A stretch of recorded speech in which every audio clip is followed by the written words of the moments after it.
అది ఎంట్రీ కూడా లేదు బుక్స్ లో అని చెప్పి కూడా ఎన్హెచ్ఆర్సీ చెప్తున్నది.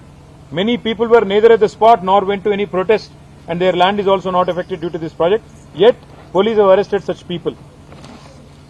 ఆ రోజు ఆ ఘటన జరిగినప్పుడు అక్కడ లేకపోయినా, భూములు పోకపోయినా ఆ సంబంధం లేని రైతులను కూడా వీళ్ళు పట్టుకొచ్చినారు, కొట్టినారు అని చెప్పి కూడా ఎన్హెచ్ఆర్సీ చెప్పింది.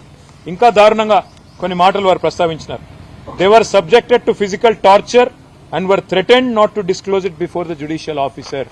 అంటే 3rd డిగ్రీ టార్చర్ పెట్టి, శారీరకంగా చిత్ర హింసలు పెట్టి మీరు మళ్ళా జడ్జి ముంగట చెప్తే ఇంకా కొడతామని చెప్పి కూడా బెదిరించినారని చెప్తా ఉన్నారు. Order of land acquisition was indeed issued by government agencies. But during the land acquisition, the way of handling adopted by police officials was not as per law. అన్యాయంగా ప్రవర్తించినారు పోలీసోళ్లు అని చెప్తా ఉన్నారు. CCTV cameras of lockup and CI office were found not to functional. Automatic గా రేవంత్ రెడ్డి గారి ప్రభుత్వంలో సీసీటీవీలు పనిచేస్తలేవట lockup లా. కొట్టాలి కదా, కొట్టితే దొరకొద్దు కదా మళ్ళా, అందుకే సీసీ కెమెరాలు బంద్ పెట్టి కొట్టిండ్రు అని కూడా గుర్తించినారు.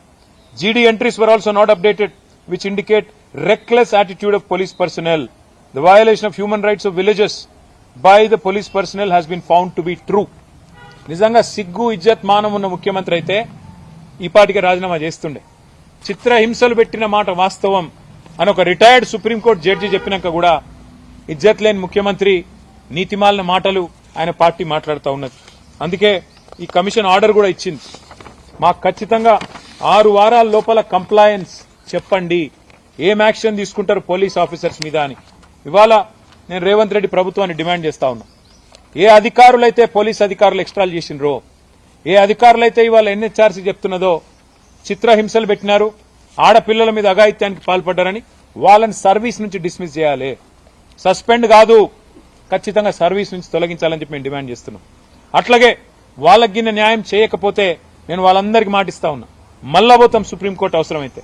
ఎన్హెచ్ఆర్సీ రిపోర్ట్ ను కూడా తుంగలో దొక్కుతున్నది ప్రభుత్వం అని చెప్పి సుప్రీంకోర్టుకు పోతాం.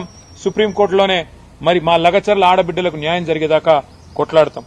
అట్లాగే మరి ఇదే నివేదికలో చెప్తా ఉన్నారు, హోంమంత్రిగా ఉన్న ముఖ్యమంత్రి ఫెయిల్ అయిండు అని దీంతో అర్థమవుతున్నది.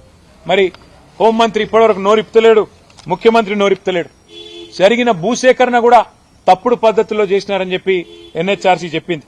చట్ట ప్రకారం కాకుండా పోలీసుల దౌర్జన్యంతో, మానవ హక్కుల ఉల్లంఘనతో ఈ భూసేకరణ జరిగిందని చెప్తా ఉన్నారు.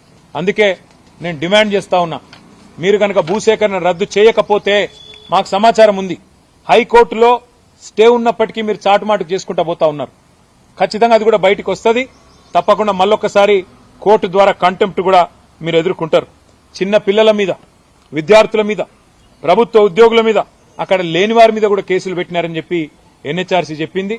మరి ఇప్పటికైనా మా ఆరోపణలన్నీ వాస్తవాలు, మేము చెప్పిన ప్రతి మాట వాస్తవం అని చెప్పి, బీఆర్ఎస్ చేసిన వాదన వాస్తవం అని చెప్పి ఎన్హెచ్ఆర్సీ ఏదైతే నివేదిక ఇచ్చిందో దానికి నేను ఎన్హెచ్ఆర్సీకి కూడా నేను ధన్యవాదాలు తెలియజేస్తా ఉన్నా. మరి ప్రభుత్వాన్ని నేను కోరుతా ఉన్నా, ముందుకు రండి.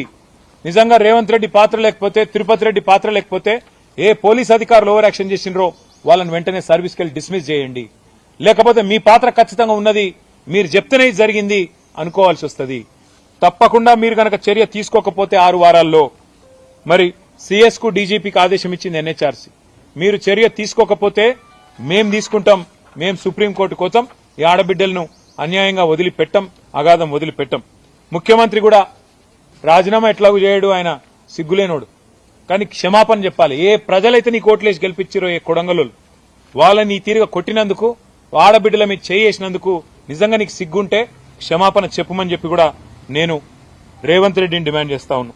అట్లాగే ఇంకా కూడా వేధిస్తా ఉన్నారని తెలిసింది, ఇంకా కూడా బెదిరిస్తుండ్రట, ఇంకా కూడా పోలీసు వాళ్ళు వస్తుండ్రట, ఇంకా కూడా అధికారులు ఓవర్ యాక్షన్ చేస్తుండ్రట.